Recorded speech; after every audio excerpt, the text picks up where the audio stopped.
Assalamualaikum warahmatullahi wabarakatuh. Welcome back to my channel.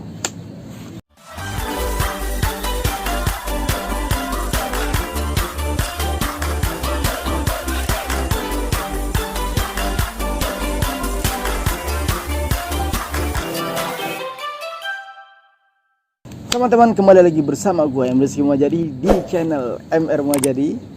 Teman-teman yang baru bergabung dan yang sudah lama bergabung, kenalin teman gue. Pastinya teman-teman yang sering nonton channel ini sudah tidak asing lagi dengan makhluk yang satu ini. Bang Ustadz Arta Dharma. Assalamualaikum Bang. Waalaikumsalam warahmatullahi wabarakatuh.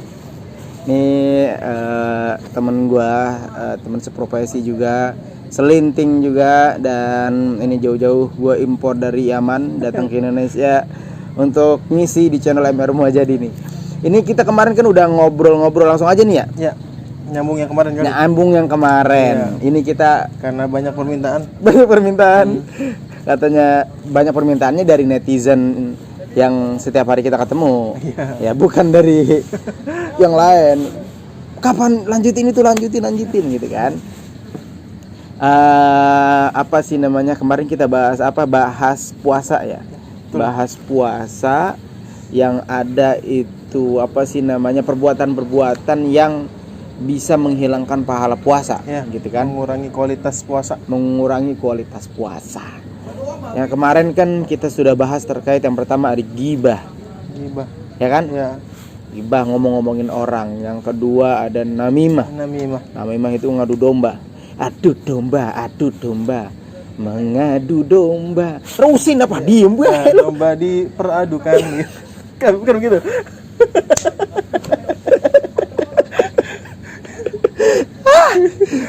Nah, terus apa lagi nih yang bisa menghilangkan pahala puasa? Yang ketiga apa? Yang kemarin kelima, ada 5 poin yang bisa membatalkan pahala puasa. Ya. Gue deketin deh nih biar suaranya deketin. Yang ketiga itu berarti al-kizib, dusta atau bohong. Jadi ketika seseorang lagi berpuasa, entah puasa Ramadan atau puasa sunnah atau puasa qadha atau puasa nadar atau puasa apapun, ya, ketika dia berpuasa kemudian dia berdusta, ya, ketika dia sedang menjalankan puasa, maka pahalanya tidak ada. Masuk hadis yang kemarin tuh. Ya. Berapa banyak orang yang berpuasa hanya mendapatkan lapar dan haus. Dia tidak mendapatkan pahala atau fadilah keutamaan orang-orang berpuasa. Seperti itu. Al-kizib. Itu yang ketiga berarti bohong. Ya. Berarti bohong. Kalau misalnya pertanyaan berikutnya, kalau bohong untuk kebaikan. Ya. Rusik banget ini. Gua tahu lagi boleh ngetek. Maaf guys, ini gue di pinggir jalan dan memang nggak pakai ya. Pinggir sawah. Ini nggak ada clip on ya. Kita memang lihat ngopi aja. Gitu. Kita lanjut. Kizib, bohong. Kalau bohong itu untuk kebaikan, boleh atau enggak? Ya, ada beberapa ulama mengatakan bahwasanya ada dusta atau bohong yang dikecualikan dari keburukan. Maksudnya gimana? Yang diperbolehkan.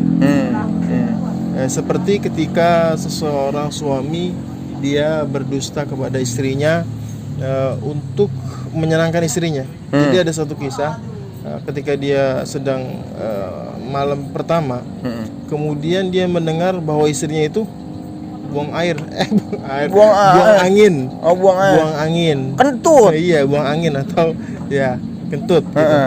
Nah, ketika itu pas malam pertama. Maksudnya malam pertama ini apa? Malam tahun baru. Oh, bukan. Apa? Pengantin baru. Nah, kok tahun baru? Tahun baru. Pengantin baru. Nah, pengantin baru ya si suami mendengar. Nah, seketika itu juga suami ini berpura-pura menjadi tidak mendengar. Apa maksudnya sih mendengar itu? Tuli ya. Bahasa kasarnya itu tuli atau tidak mendengar. Padahal beliau punya pendengaran.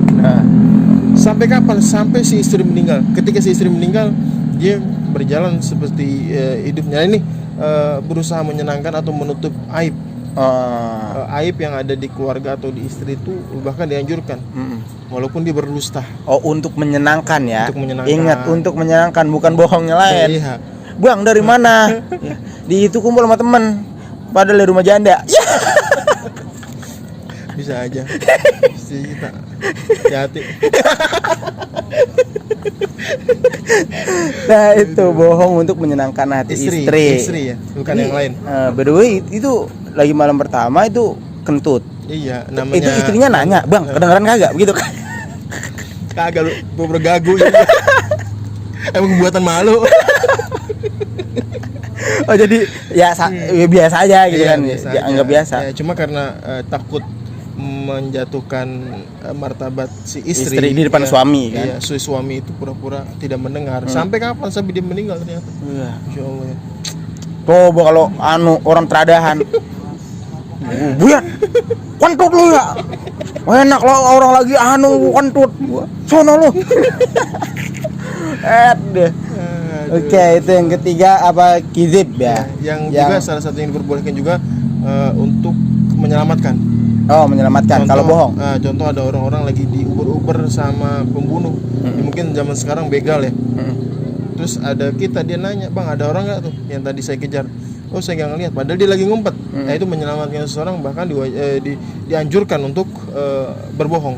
Tapi kayaknya kasus itu mah sekarang jarang terjadi. Ada si A diburu-buru sama begal. Ngumpet. Lah begalnya nanya. Bang, tadi ada yang lewatnya. Yang ada mah dibegal juga. Yang orang dibegal juga. Iya. Kalau orangnya lebih banyak yang ditanya lah begalnya takut. Bener. Tapi kasusnya kalau misalnya begitu untuk menyelamatkan ya. Menyelamatkan nih. Untuk menyelamatkan seseorang, bagaimana kalau misalnya kasusnya itu si malingnya yang lagi dikejar-kejar. Lagi maling nih. Dikejar sama warga. Lah kita lagi ngopi. Bang, gue maling, gue ngumpet dulu, lu dikejar-kejar, misalnya gitu. Kalau misalnya gue ketangkap, gue mati, gitu. Sebaiknya kita, karena kita nggak tahu perkara ya, sebaiknya kita amankan dulu. Setelah itu kita tabayun sama dia. Tabayun, kemudian setelah dia seperti ini, ya, baru mungkin hukum akan bertindak. Karena kan kalau misalnya seperti itu juga orang-orang emosi ya, dia bertindak tanpa hukum negara ataupun hukum Islam. Yang ada bisa memudaratkan, bahkan bisa keluar dari si hukum Islam tersebut. Iya. Yang lebih aman mungkin yang lebih maslahat ya. Ya. Kita amankan dulu. Iya.